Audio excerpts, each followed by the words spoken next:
ahí te voy a hacer un paréntesis muy rápido. Estamos hablando de la mujer como víctima. Sí. Pero después, esa mujer que es víctima puede reaccionar. Sí. Y en consecuencia se convierte en el sujeto activo del homicidio. Ya Y entiendo. entonces es sujeto activo del homicidio y va a ir a prisión. ¿Por qué? Porque privó de la vida al que fue su marido, al que fue su pareja. ¿Cómo todo esto que estamos hablando de victimología va a entrar en el animus de esa persona que cometió el ilícito y cómo influye en los aspectos negativos del delito? Mira, yo creo que no es tan etiquetable en un homicidio. Explico por qué. Precisamente en estas tendencias modernas que tenemos de cómo juzgar y de cómo juzgar en género, implica que el derecho penal apoye para que se vea a la mujer víctima de estos hechos delictuosos de una manera diferente, porque a la luz del derecho clásico, claro que podrías decir, oye, privar de la vida es homicidio. Y esto implica que si tú tuviste, y vamos a entrecomillar, tuviste la posibilidad de denunciarlo, de salirte, de estar separada conyugalmente de ese domicilio donde te victiman y no lo hiciste, quiere decir que ahora si tú cometiste esta privación de la vida de esa persona, tienes que responder a un modelo de justicia. Pero acuérdate que las corrientes de esta perspectiva de género implican que a esa persona se le vea precisamente en esta secuela de lo que fue sufriendo. ¿Qué implica esto? La imposibilidad de ir a denunciar porque me va a matar. La imposibilidad incluso de salir de mi casa, la imposibilidad de contar con alguien al que yo le pueda decir lo que me está pasando, de contar con un verdadero modelo de justicia que a mí de verdad me dé confianza, que me dé la credibilidad de tal manera que yo le diga, él me golpea, él me dijo que si digo algo me va o me lo ha hecho. Si esto pasara así, Eric, entonces obvio el destino de estas víctimas sí sería nuevamente de un sistema de victimizarlas, pero ahí te va la figura. Nosotros tenemos al estado de necesidad que se divide en México, de los más conocidos que tenemos es el disculpante y el justificante. Son causales de exclusión del delito, pero en México casi no se estudia en el estado de necesidad que se llama defensivo y agresivo. ¿Esto qué implica? Que muchas veces cuando tú de plano sabes cuáles son los momentos de coto, de ira, de poder, de control, de sometimiento al que te van a llevar, ojo, esos seres que te agreden, porque acuérdate que además estamos ahorita limitándonos por tus tiempos, porque por mí podremos hablar 1000 horas, en relación a tu programa que está divino, mi querido Eric, te quiero felicitar, por cierto, en relación a lo siguiente, las víctimas no solamente se dan en los hogares, las víctimas se dan en el trabajo, se dan en las escuelas, se dan en la sociedad. Entonces, cuando tú tienes ubicado a este victimario y que finalmente sabes sus mecanismos, a veces estás en la guarda de lo que te va a ocurrir, porque ya son hasta, sabes, le ves los ojos, le ves las manos, te está diciendo, no me provoques. Y en ese momento viene este coto de poder, evidentemente de golpes, te pueden hacer lesiones psicoemocionales, económicas, reproductivas, familiares. Es un mundo muy rico de violencia. Y fíjate, ahí viene el punto. La mujer que finalmente toleró, no días, meses, años, no solo violencia para su persona, sino violencia para sus hijos, violencia para su familia, etcétera, ¿qué crees que va a hacer? Va a detonar. Sí, claro. Y en protección de sus bienes, fíjate bien cómo cambié el argumento, ¿eh? En protección de sus bienes, en esta posibilidad de que mi vida iba a estar en riesgo por todo lo que yo ya viví, es que ahora el juzgador tendría que juzgar con esta perspectiva de decir, ok, ejemplo, ¿por qué no te fuiste? No, a ver, espérate. Si estás viendo que el caníbal sería capaz de perseguirme, o sea, si sabes que no tengo a dónde ir, o sea, si sabes que él va a seguir violentando a mis hijos, si sabes que me los iba a quitar, luego entonces cuando empatices, cuando cobres conciencia de que hay más ciencias que debes de atender como un órgano operante del derecho penal y procesal penal, mi querido Eric, la vida va a cambiar. Pero hay que llevárselos. Y esto implica que hagas como defensa de esos derechos de esta mujer que tuvo que reaccionar de esta manera. Ojo, y no dije defensa legítima, ¿sí lo notaste? Sí, estás dentro de una causa. Del estado de necesidad, de disculpa. Y esta parte o defensiva o agresiva de la que te he hablado tiene sus conectores, sus requisitos como cada causal, pero el punto es llevarlo con las materias periciales. Si yo llevo el estado clínico de esta persona estaba nulificada. La tuve que rescatar de esas garras de sí misma. Claro. Hasta de su familia, porque mira, Eric, te casaste. Es por toda la vida. Están tus hijos pequeños. ¿Quién no sufre golpes? No, discúlpame. O sea, son tantas cosas que habría que cambiar en estos modelos de justicia y tanto lo que nos hace falta como para especializarnos, porque hay muchos peritos que a mí lamentablemente también me ha tocado modificar esos dictámenes tan asquerosos que hacen para ampliarlos o para combatirlos en el siguiente sentido. Psicólogos que te dicen, le practiqué las pruebas de cajón, no tiene rasgos de afectación psicológica, emocional, etcétera, y por lo tanto no te va a servir para llevar, obviamente, La defensa en ese sentido. La defensa de ese sujeto y en ese sentido. Pues lamentable, Eric, porque además entonces también tienes que verificar si no ese perito ha sido cooptado también por los controles sociales del otro y finalmente eso es lo que quieren aportar. Por eso el abogado no debe de ser abogado, Eric, es un abogado interdisciplinario que se apoya de los que saben de las ciencias auxiliares para llevar los casos de la mejor manera. Cuando tú observas que hay especialistas, pero además especialistas en los trastornos que te estoy diciendo y que los pueden consultar nuestros amigos que nos van siguiendo, se llaman estos trastornos tan modernos como te dije hace ratito, el trastorno narcisista perverso, los mobbing, que son los acosos laborales que tenemos, y vas a observar que de verdad, si alguien te lo hacía, ahora vas a saber la etiqueta de esa enfermedad que tiene esa persona y cómo protegerte, porque finalmente si no hacemos algo nosotros, no podemos esperar que alguien nos entienda. Yo concluiría con una última pregunta. Hemos hablado del movimiento feminista, hemos hablado de una mujer postulante en el ámbito del derecho penal en México, hemos hablado de tu visión en relación a la fiscalía, en relación a los jueces, en relación al sistema acusatorio. Ya abordaste la defensa de las mujeres agredidas, de las mujeres golpeadas. Me encantó, me gustó mucho cómo lo abordaste. Efectivamente, vas moviéndote hacia el área de las ciencias auxiliares del derecho penal, las neurociencias. No sé si hasta allá llegamos, pero creo que ese es un buen elemento. Pero me faltaría un elemento para poder cerrar esta entrevista. ¿Cuál es tu visión en relación a una jefatura de gobierno, a una procuraduría actualmente, señalando a un juzgador del mismo asunto que ya estabas platicando como partícipe del delito de homicidio en relación a una víctima Claro. que en apariencia, solo en apariencia, porque no ha sido demostrado por un juez, exacto, en apariencia fue muerta por su pareja? Sí. Y hacen un señalamiento público, lo suben en periódicos, Sí. hace un posicionamiento el Consejo de la Judicatura de la Ciudad de México y dice, ese juez o esos dos jueces van a ser separados porque, pues, para la sociedad son los responsables de un homicidio.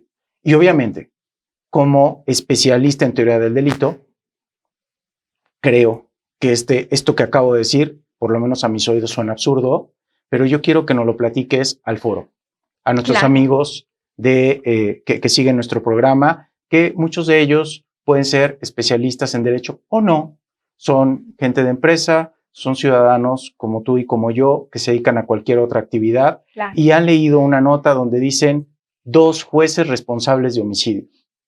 Platícanos. Mira, para hacerte un comentario más responsable, vamos a ubicarlos a ellos que el primer punto como ciudadanos tendría que ser que nadie emitamos una opinión hasta en tanto no estemos impuestos de las actuaciones de manera viva. A lo que yo le llamo vivo es, yo voy y consulto la carpeta. Y la carpeta implica leerla de principio a fin, para que después observe los videos de cómo se fueron desahogando cada una de las etapas, para que entonces sí podamos pronunciarnos. En este sentido, quiero decirte entonces la siguiente precisión. Cuando de repente en una jefatura de gobierno o incluso en una presidencia se habla de figuras y se habla de responsables y por una alerta que se ha emitido queremos una cabeza a través de la cual nos sintamos justificados de lo que esté pasando, me parece más irresponsable. Lo que debería de ocurrir sería, en efecto, el estudio especializado para ver cuál es el fallo de fondo para que alguien haya decidido que la calificación de la conducta no daba para una prisión preventiva oficiosa ni justificada al haber sido reclasificada, porque aquí te puedo hablar de varias fallas en un modelo. incluso sin ser alarmistas de un solo asunto, sin ponerle el nombre de Abril, que fue nuestra lamentable víctima, o sea, para cualquier escenario. Voy a meterme al fondo. Ejemplo, si en la carpeta de investigación yo no llevo lo que va a sustentar la tentativa, feminicidio, ojo, autor, material, entonces no supe armar la carpeta. Vamos por pasos. ¿Qué es una tentativa, Eric? La tentativa nos dice el numeral 12 del Código Penal Federal, el correspondiente en el Distrito Federal, el 19, en relación a esa figura, nos citan cuando se exteriorizan en forma total o parcial las acciones o las omisiones tendientes a llegar a ese fin, pero no llegas porque hay un elemento externo. Causa que interrumpe. Entonces, fíjate bien, ¿qué fue lo que interrumpió? Si yo como órgano operador no supe explicarle al juez por qué ese fin de privarle de la vida por razones de género, que se me olvidaron llevarlas integradas, pues estoy equivocada. Porque ¿cuáles eran las razones de género? Que haya estado amenazada, que haya tenido violencia, que haya estado incomunicada, que su cuerpo haya quedado expuesto en un lugar público. Esas son las razones de género. Si no las integraron en la carpeta, mi querido Eric, tampoco va a pasar, ¿verdad? Bueno, sigo. Me dicen que además es autor material. Ok, ¿cómo lo vinculo con esa conducta? Entonces, si por ejemplo, declaración de víctima me refiere, me dio de golpes con un bat con fines de matarme, porque me emitió una frase, ¿dónde está la frase sustentada? Ah, perito, dime ejemplo, el tipo de fracturas y el tipo de zona en donde la golpeó podrían llevarte a la muerte. Son zonas psicológicamente que infieren que de verdad su fin es privarla de la vida, pero no lo preguntan, Eric. ¿Ya me vas siguiendo la pista? ¿Estoy dejando suficientes pistas? Bueno, siguiente. Llego a una judicialización triste. Y de repente, yo creo que porque como hay un boom de protección, y yo creo que mi ineficacia también va a ser protegida, estoy equivocado. Porque entonces el Poder Judicial, al estar escuchando y evidentemente no tener la suplencia, ¿qué va a ocurrir? Va a analizar, va a valorar y va a decir, te faltó el elemento subjetivo tendiente a privar de la vida. Porque lo que sí vi fue que le maltrató, afectó su integridad. Eso sí vi. Eso entonces, está acreditado. Le voy a dar incluso la más baja. Porque, ¿qué crees? Que la violencia familiar es un tipo penal asqueroso. En algunas ocasiones que fui al Senado dije, no me gusta que protejas la muerte de la mujer, porque ese es el feminicidio. Eso me dijeron ellos. Sí, claro, me dijeron bien orgullosos, pero es que va de tanto. Le digo, no, si yo conozco las punibilidades, le pueden dar hasta 70 años. No quiero que protejas su muerte, quiero que protejas su vida. Y su vida no está protegida porque uno de los elementos que ahorita reseñé es la violencia familiar, que va de 1 a 6. O sea, de 1 a 6, y es de querella, Eric. ¿Qué crees que podría pasar con uno que suele violentarme? Vas y me perdonas. Vas y te rompo tu hocico. Vas y ahora sí acabo con... Digo, o con tu familia, o con tu mamá, o... ¿Es suficientemente claro? Entonces, si yo veo que estos mecanismos de requisitos de procedibilidad, querella, extinción de la pretensión punitiva, perdón, se los pueden dar a agresores, los suprimo para esos casos, etcétera. Pero bueno, llega y entonces el sujeto ve que solamente tenía unas marcas. Sí, porque no lo motivaron en un dictamen. Sí, porque no dijeron cuántos números de golpes pudieron haber sido necesarios para haberle provocado el tipo de lesión que traía, la zona física en donde las tenía, las secuelas psicológicas que tiene, el temor que en demasía tiene para esa persona. Hay personas que no queremos volver a ver a una persona. Así te lo digo, Eric. Claro. ¿Por qué? Porque te atemorizan, porque vives apanicado de que se vuelva a aparecer en tu camino. Si tú no logras sacar estas partes, ojo, porque como fue casi levantándose de la cama y prefieren lo que dijiste hace rato, judicializar, porque en apariencia ellos ya dicen, aquí está. No, el delito no solamente es objetivo, el delito, ¿por qué lo hizo? Y si estos elementos subjetivos siguen inmersos en nuestras codificaciones, ¿qué necesitas como especialista? Llevarlas, cobrarlas. Y el otro punto fue, si tú nunca fuiste a denunciar y no había más carpetas relacionantes de ese sujeto contigo, pues entonces el juez dice, pues es la primera vez, estaba molesto, ya sabes, cosas muy absurdas, imperdonables también para un modelo de justicia. Porque finalmente puede ser que la calificación jurídica no la hubiera yo cambiado, sino hasta después, cuando ya estén los mecanismos bien sentados de una protección para una persona que venía bastante afectada. Pero no se logró. Ahora, ¿qué pasa si un defensor detecta todo eso, Eric? Tampoco debemos de satanizar. Recuerden que son roles operativos, los cobran. El defensor, su obligación, incluso profesional, es defender. Hombre. Encontrar las fallas de la acusación y detonarlas. ¿Estás de acuerdo? Y entonces, si yo no he llegado más que al hecho de, señor, usted a las tales fechas, de tales horas, usted hizo esto, aquello. Ahora, de los breves espacios que vimos a un juzgador, también refiriendo, no sé si te acuerdas, que le interrumpió en la declaración del sujeto, que a mí me pareció, además, algo muy sensible de televisarlo, porque le estaba diciendo, y me entregó una lista de quejas, y se las rompí, porque las sentí injustificadas. O sea, tú estás viendo una persona agresiva, estás viendo una persona que no tiene canales de comunicación, estás viendo además a alguien que estaba declarando y el juez lo interrumpió. Como órgano del Ministerio Público y asesor jurídico, ¿dónde estuvieron al haberle dicho, disculpe? Usted no puede interrumpir a una persona que está hablando, mucho menos para tomar una nota absurda de que si usted rompió o no rompió una X lista.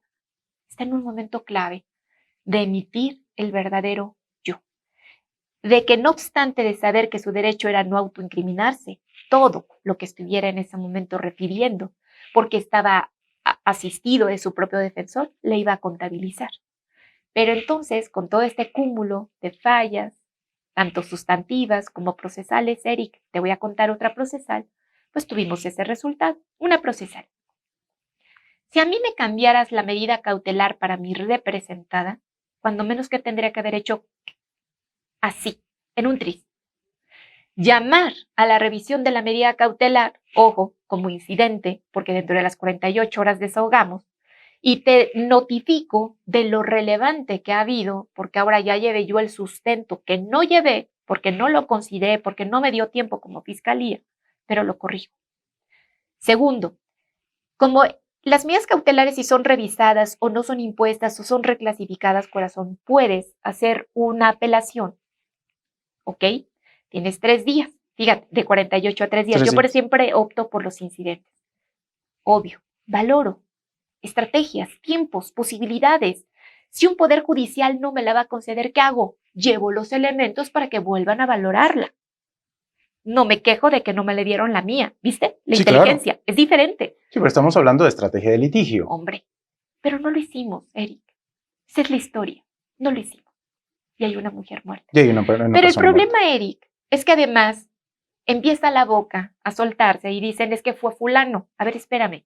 ¿Los videos lo dicen? ¿Quién lo dice? Ahí está, te estoy queriendo decir que no ha habido investigación. No, porque y eso además, es muy triste. La existencia de un video solamente va a dar la óptica de un hecho a la forma en la que tú lo vas a ver. Sin duda, porque todo elemento probatorio debe estar interdependiente de los otros y sustentado en la versión originaria. El punto es, si tú quieres hacer una crítica, hay que ser sanos. La crítica y la justicia se va a construir cuando empecemos a ser hombres y mujeres responsables. Queremos justicia, hay que hacerla, pero no con nuestros comentarios.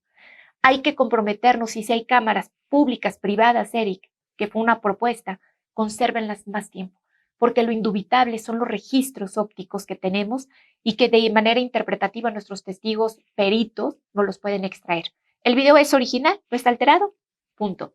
El video me evidencia una figura humana, tiene una placa, le puedo dar seguimiento, corresponde a su antropométrica, corresponde a su explanometría, corresponde a tonos de voz, en fin. O sea, hay tantas formas de poderlo hacer. Llego a esa persona de cámara a cámara, no me digas que no se pueden hacer los seguimientos. Por eso es que a veces indigna y por eso es que a veces de verdad te sientes más solo en un modelo de justicia en donde empezamos muchos a pedir que de favor nos prolonguen la vida de estos videos. ¿Es que cuesta? Claro, pues por eso están los impuestos. Claro. Da una partida o simple y llanamente pide como fiscalía que de haber una cámara, un poste, etcétera, que estén inmiscuidos con un hecho delictuoso y que te puedan aportar ese video. Ese, garantízamelo, ese. Que sí, salto al otro. No necesito tráemelo. todos, solamente Hombre. necesito eso. Con esto concluiríamos, doctora. A mí me pareció muy, muy interesante su ponencia. Pasamos por muchos planos del derecho penal.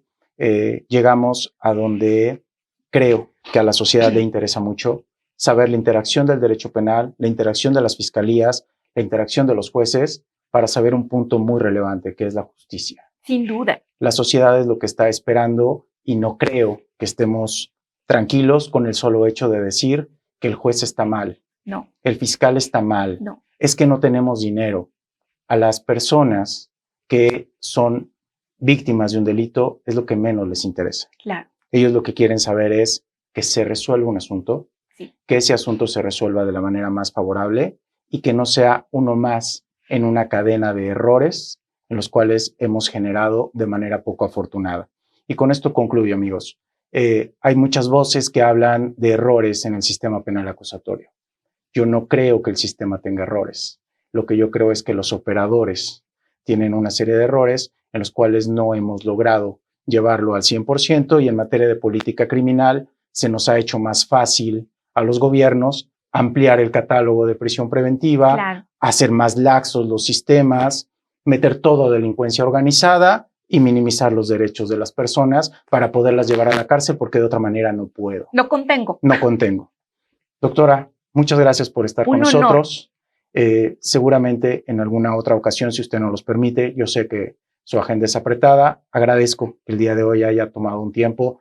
Les platico, después de estar recibiendo un premio muy importante en el Senado de la República, la doctora nos está acompañando aquí en nuestro estudio. Gracias. Muchas gracias. Ese premio, que se llama Protección de los Derechos Humanos, te habla, Eric, de que hay un compromiso. El compromiso es diario y es estando adentro o fuera de las instituciones. Acuérdate que como operadores y ciudadanos tenemos del día a día algo que hacer por cada uno de nosotros. Así que muchísimas gracias por tu programa, gracias por tu invitación y los esperamos muy pronto. Amigos, muchas gracias por haber estado con nosotros. Los esperamos en una nueva emisión de Abogados de Empresa en Acción.